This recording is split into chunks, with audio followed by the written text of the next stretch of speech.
ఒకవైపు సరే రకరకాల ఇవి ఉంటాయి, అధికారుల మీద అవినీతి ఆరోపణలు రావచ్చు, లేకపోతే అధికార దుర్వినియోగ ఆరోపణలు రావచ్చు. కానీ ఎమ్మెల్యేలను కొనుగోలు చేస్తున్నారని, ఎమ్మెల్యేలను అట్రాక్ట్ చేస్తున్నారని చేస్తూ నలుగురు సీనియర్ ఐఏఎస్లు, ముఖ్యమంత్రి కార్యాలయంలో ఉన్న ముఖ్యమంత్రి కార్యదర్శులు, పొలిటికల్ సెక్రటరీలతో పాటుగా ఇంటెలిజెన్స్ డీజీపీ నలుగురి మీద సీరియస్ అలిగేషన్స్ చేశారు.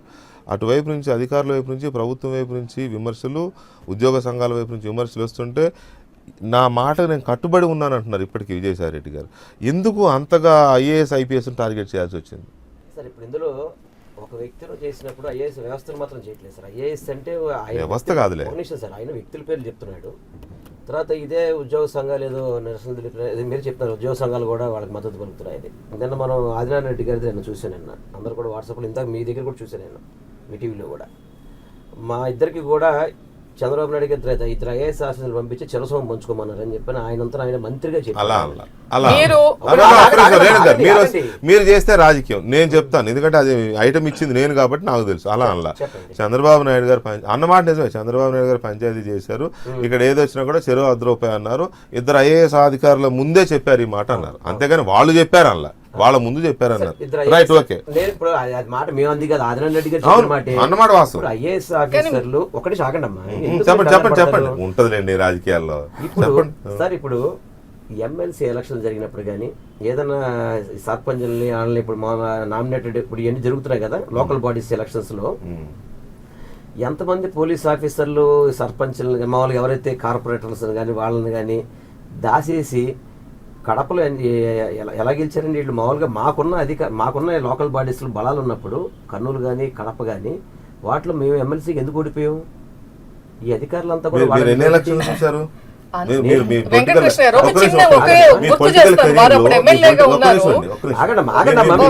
పొలిటికల్ కెరీర్ లో ఎన్ని ఎలక్షన్లు చూసారు? చూసారు, ఒక 5, 6, 4 చూసుంటారు.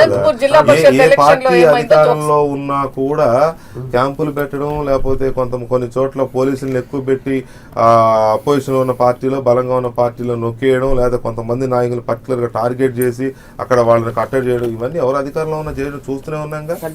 ఎవరున్నా ఏ పార్టీ అధికారం ఉన్నప్పుడు ఒక రకంగా జరిగేది, ఇప్పుడు దాన్ని శృతి మించిపోయిన పరిస్థితి కనపడుతుంది సార్. ఈ రోజు గతం కంటే ఎక్కువ చేస్తారని శృతి మించిన పరిస్థితిలో ఈ రోజు ఎవరైతే ఆయన విజయసాయిరెడ్డి గారు ఆయన దగ్గర ఆధారాలు కూడా ఉన్నాయి చెప్తున్నాడు, ఆయన ఆధారాలు బయట పెడతాడు. వాళ్ళు ఎవరు ఇప్పుడు ఎవరైతే ఎలిగేషన్ చేశారో నలుగురు ఆఫీసర్లు ఏం మాట్లాడలేదు, రాజకీయ పార్టీలు మాట్లాడకూడదంటే వాళ్ళ మీద ఎలిగేషన్ వచ్చినప్పుడు మాకు ఎలిగేషన్ లేదని చెప్పిన పరిస్థితులు వాళ్ళు, ఎందుకంటే ఆయన కరెక్ట్ గా క్లియర్ గా ఆధారాలు నా దగ్గర ఉన్నాయి. వాళ్ళు మాట్లాడకూడదని తెలిసే, వాళ్ళు మాట్లాడరని తెలిసే మీరు పేర్లు బయట పెట్టారేమో. మీరు బయట పెట్టడంతో పాటు ఆధారం కూడా రిలీజ్ చేసేస్తే, అది ఏదో అది ఫోన్ వాయిసా వీడియోనా ఏదైనా బయట పెట్టేస్తే అప్పుడు వాళ్ళు చచ్చినట్టుగా బయటకు రావచ్చు. చంద్రబాబు నాయుడు గారు మాట్లాడిన వాయిస్ గా ఇంతవరకు రుజువు లేదు. అలాగే కేసులు ఉంటాయి, అది రుజువు కాలేదు కాబట్టి ఇప్పుడు రుజువులున్నా బయట పెట్టట్లేదు.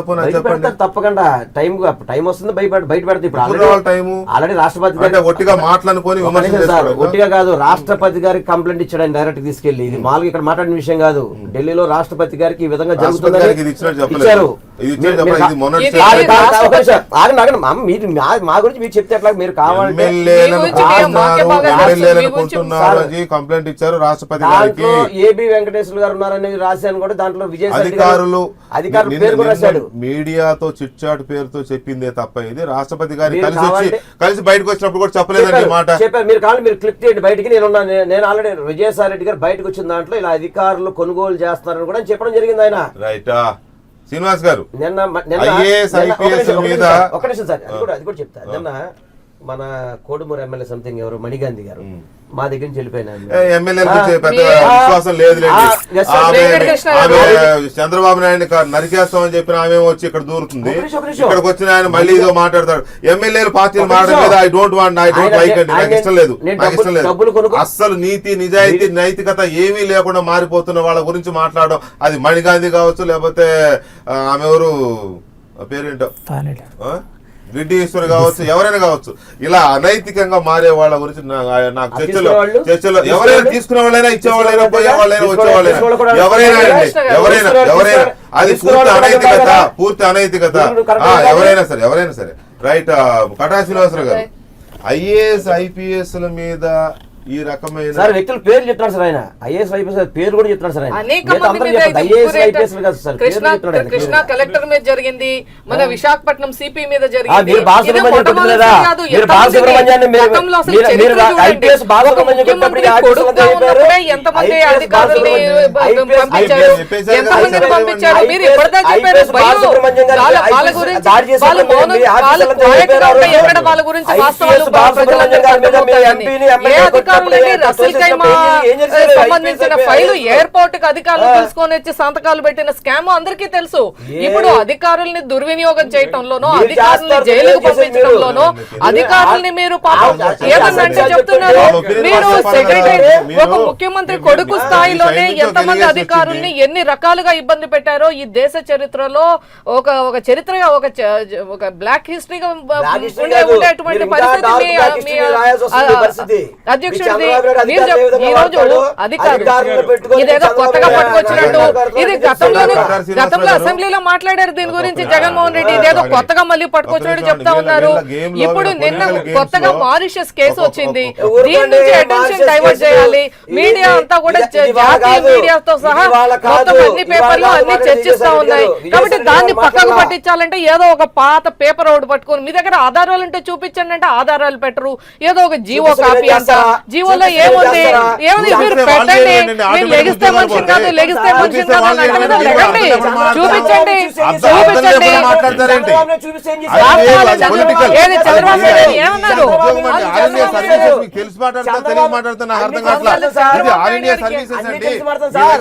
ఆధారం ఉంటే బయట పెడితే పెడతారు. తెల్లారకుండా అప్పుడు శ్రీలక్ష్మి మీనా జైలుకి వెళ్ళారే అట్లా వెళ్తారు వీళ్ళు కూడా మీ దగ్గర ఆధారం బయట పెడితే.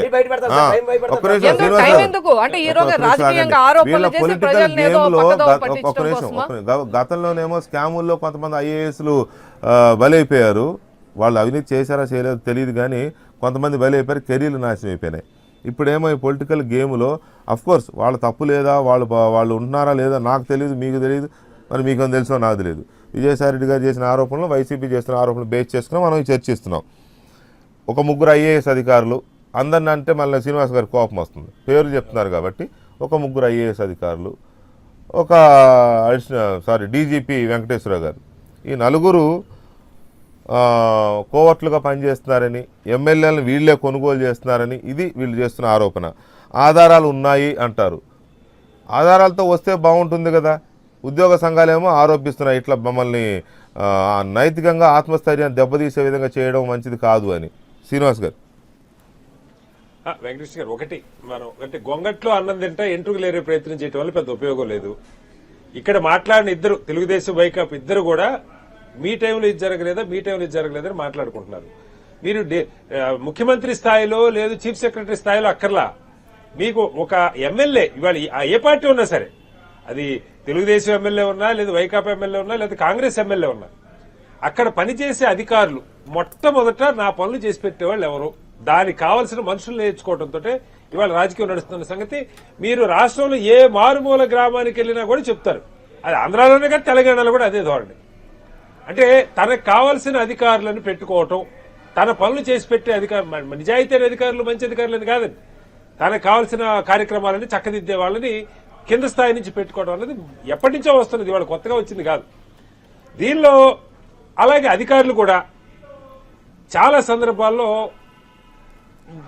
ప్రభుత్వపరమైన పనే కాకుండా వాళ్ళకి కావాల్సిన రాజకీయమైన పనిలో కూడా వాళ్ళు కనీసం పెద్ద బెదిరింపుల దాకా వెళ్ళకపోయినా సూచనలు సలహాలు చేసిన చరిత్ర మనందరికీ తెలుసు.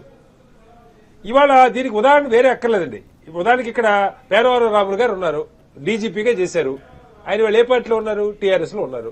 విజయరామారావు గారు అంతకుముందు సిబిఐ డైరెక్టర్ చేసిన ఆయన టీడీపీలో ఉన్నారు. లేదు కొప్పుల రాజు గారు జాతీయ స్థాయిలో ఒక ఐఏఎస్ ఆఫీసర్ చేసిన ఆయన ఇవాళ కాంగ్రెస్ లో ఉన్నారు. రమణాచారి గారు బోల్డ్ మంది. కాబట్టి నా ఉద్యోగులకు అసలు రాజకీయంతో సంబంధం లేకుండా ఉన్నారని మనం అనుకుంటే ఏ స్థాయిలో ఐఏఎస్లు కాదు, చిన్న గ్రూప్ 4 ఆఫీసర్ దాకా ఇది అవాస్తవం. ఎందుకంటే మన దగ్గర వ్యవస్థలు ఇక్కడ వాళ్ళ మీద ఆరోపణ పేర్లతో సహా కాదు, వాళ్ళ పేర్లతో సహా విజయసాయి రెడ్డి గారు ఆరోపణ చేస్తారు. సరే ఆధారాలు ఉన్నాయంటున్నారు, బయట పెట్టారు, అది వేరే విషయం. పెడతారేమో పెట్టరు, తర్వాత విషయం. వాళ్ళ పేర్లు బయటకు వచ్చాయి కాబట్టి వాళ్ళు బయటకు వచ్చి మాట్లాడాల్సిన అవసరం కూడా ఉందా లేదా? ఖచ్చితంగా ఉందండి. వాళ్ళ మీద ఆరోపణలు ఆయన స్పష్టంగా చేస్తున్నప్పుడు వాళ్ళు ఎస్ మేము ఎందుకంటే ఇంకొక సమస్య కూడా వచ్చింది వెంకటేష్ గారు. రాష్ట్రం ఎప్పుడైతే రెండుగా చిన్నదైపోయిందో ఒక రకంగా అది కులాల పరంగా కావచ్చు లేకపోతే పార్టీ పరంగా కావచ్చు ఈ ఆధిపత్యం కూడా పెరిగిపోతా ఉంది. ఇది సామ్రాజ్యం అనే భావన రెండు చోట్ల వస్తూ ఉంది. మనం గమనించాల్సింది పెద్ద ఉమ్మడిగా ఉన్నప్పుడు మరీ ఇంత ఇది ఉండేది కాదు. ఇప్పుడు చిన్న రాష్ట్రం అయ్యేసరికి బలంగా వాళ్ళ అభిప్రాయాలు రుద్దాలని లేదు వాళ్ళు అనుకున్నది జరగాలన్న కోరిక అధికార పార్టీలో బలంగా రవిచంద్ర రెడ్డి గారు మీ ఒపీనియన్ ఏంటి ఈ అధికారుల విషయంలో వస్తున్న ఆరోపణల మీద? వాళ్ళైతే 3 రోజులైంది జరిగి 3 రోజులైంది. ఎప్పుడైతే సతీష్ చంద్ర, రాజమౌళి, సాయి ప్రసాద్ అలాగే ఏబి వెంకటేశ్వరరావు గారి పేర్లు వచ్చినప్పుడు ఆయనేమో ఆధారాలు బయటపెట్టలా, జస్ట్ మీడియాతో అది కూడా అఫీషియల్ కాకుండా చిట్ చాట్ అనే రకంగా పేర్లు వదిలేరు. అది కాస్త దుమారం రేగుతోంది. రాయపాటి సాంబశివరావు గారు లేదా సోమిరెడ్డి చంద్రమోహన్ ఇలాంటి వాళ్ళు మాట్లాడుతున్నారు. ఇది ఒక యాంగిల్ అనుకోండి, పొలిటికల్ యాంగిల్లో పోతుంది తప్ప వాళ్ళైతే ఇంతవరకు రెస్పాండ్ అవ్వలేదు. సహజంగా ఇలాంటి ఆరోపణ వచ్చినప్పుడు మరి వాళ్ళు రియాక్ట్ అవ్వాలి. మరి వాళ్ళు ఎందుకు అవ్వలేదో మనకు తెలియదు. అవ్వాల్సిన అవసరం ఉందా లేదా, అసలు ఈ అటాక్ని ఎలా చూడాలి మనం? సార్ వాళ్ళ పేర్లతో ప్రత్యక్షంగా వాళ్ళ మీద ఆరోపణలు వచ్చినప్పుడు వాళ్ళు ఖచ్చితంగా రియాక్ట్ అయి తీరాలి. వాళ్ళ మీద ఆరోపణలు అవాస్తవం అయితే కనీసం ఖండించడానికి మీడియా ముందుకు వచ్చి తీరాలి. లేదన్నప్పుడు విజయసాయిరెడ్డి గారి ద్వారా ఏదైతే ప్రకటన వచ్చిందో ఆ ప్రకటనలో నిజాయితీతో వాళ్ళకి కానీ ఆధారాలు ఉంటే అవి ఫర్దర్ గా ముందుకెళ్లాల్సిన అవసరం, అవి బయట పెట్టాల్సిన అవసరం కూడా ఖచ్చితంగా ఉంది. అంతేకాదు మంత్రి గారి క్లిప్పింగ్ నిన్న టీవీలో చూసి ఆశ్చర్యపోయాం. ముఖ్యమంత్రి గారి మీద ఆరోపణ చేస్తూ వచ్చిన క్లిప్పింగ్ గురించి ముఖ్యమంత్రి గారు కూడా వివరణ ఇవ్వాలి. నేను 50% ఇవ్వమని నీకు చెప్పానంటే పెద్ద మనిషి అని చెప్పి అతన్ని మంత్రివర్గం నుంచి తప్పించమనండి.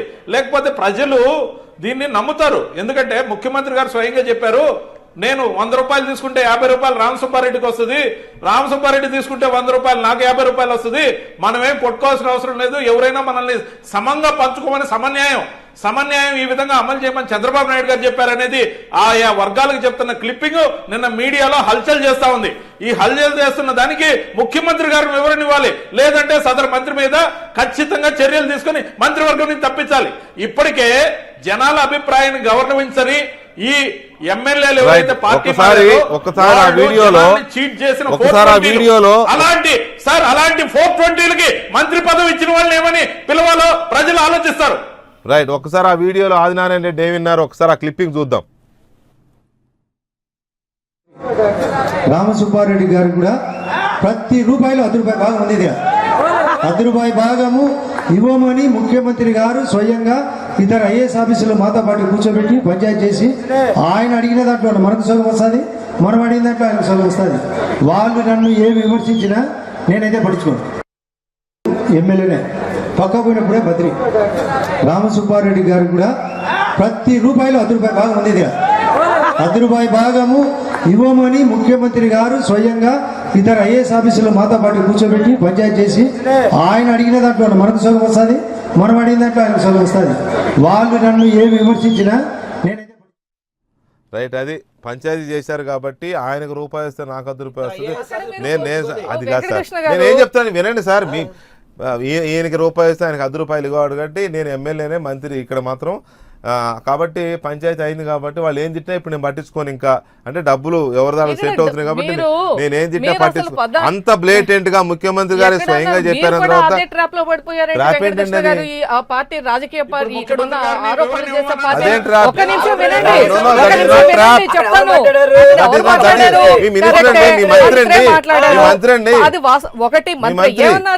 అక్కడ అది ముందు ఫస్ట్ ఆఫ్ ఆల్ చాలా ఫ్యాక్షన్ కాన్స్టిట్యున్సీ.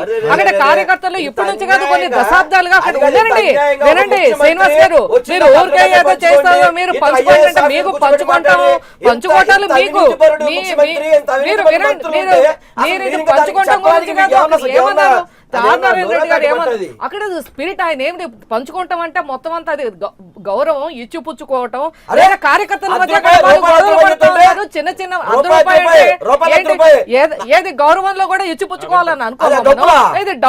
డబ్బుల విషయంలో ఆయన చెప్పింది అది స్పిరిట్. ఏదైనా కార్యకర్తలు కానీ గౌరవం కానీ మీకు పార్టీలో గౌరవం కానీ కొత్తగా వచ్చారు మీరు ఇక్కడ అది ఒక మీరు వినాలి, మీరు వినకుండా ఇలా ఆరోపణలు చేసి చెప్పి అదేదో Right. అందులో పెద్ద కోట్ల Right. రూపాయలు ఏమైనా సరే మంత్రి. ఓకే ఒక నిమిషం ఆగండి శ్రీనివాస్ గారు కార్యకర్తలు కొట్టుకొని ఒక్క నిమిషం చంపుకొని ఆగండి మీరు రేణుక గారు ఒక్క నిమిషం దయచేసి ఏమైనా అది సోషల్ మీడియాలో ఒక్క నిమిషం అండి ఒక్క నిమిషం దయచేసి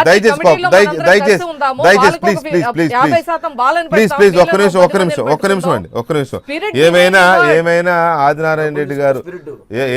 ఆదినారాయణ రెడ్డి గారు మాట్లాడిన మాటలు అక్కడక్కడ సోషల్ మీడియాలో వైరల్ అవుతున్నాయి ప్రజలు ఒక్క నిమిషం సార్ ఒక్క నిమిషం మేడం ఒక్క నిమిషం అండి సరే క్యాజువల్ గా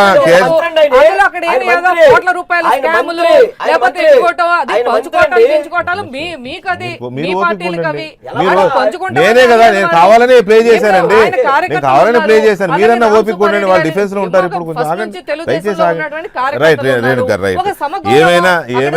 ఏమైనా ఒక సమావేశంలో ఒక కార్యకర్తల సమావేశంలో మంత్రిగా ఉన్న ఆదినారాయణ రెడ్డి గారు మాట్లాడిన మాటలు ప్రజలకు తెలియాలనే నేను ఇప్పుడు ప్లే చేశాను అది మళ్ళీ ఎందుకంటే ఏముందా ఏమి లేదా ప్రజలు తెలుసుకుంటారు కాదండి రేణుగారు ఒక మాట అందులో ఏముంది ఏమి ఒక్క నిమిషం ప్లీజ్ అందులో ఏముంది ఏం లేదు అనేది ప్రజలు తెలుసుకుంటారు ముఖ్యమంత్రి గారు కూడా తెలుసుకుంటారు ఎందుకంటే స్వయంగా ముఖ్యమంత్రి గారే చేశారని చెప్పారు కాబట్టి అన్నారు కాబట్టి ముఖ్యమంత్రి గారు తెలుసుకోవాలి ఈయన చాలా కామెంట్స్ చేస్తున్నారు ఈయన మొన్న కూడా సమన్వయ కమిటీ రోజు కూడా డేట్ ఫిక్స్ చేశారు ఈయన సో అలా మంత్రి పదవిలో ఉండి ఇలాంటివి వస్తున్నప్పుడు మరి ఆయన ముఖ్యమంత్రి గారు చూస్తున్నారు anyway thank you very much Renu గారు అలాగే సత్యనారాయణ గారు అండ్ శ్రీనివాస్ గారు రవిచంద్రారెడ్డి గారు అండ్ శ్రీనివాసరావు గారు థ్యాంక్ యూ వెరీ మచ్ అలాగే ఈ చర్చలో పాల్గొన్న పలువురు కాలర్స్ కూడా ప్రత్యేకమైన ధన్యవాదాలు ఇది ఇవాల్టి మార్నింగ్ డిబేట్ మళ్ళీ రేపు కలుద్దాం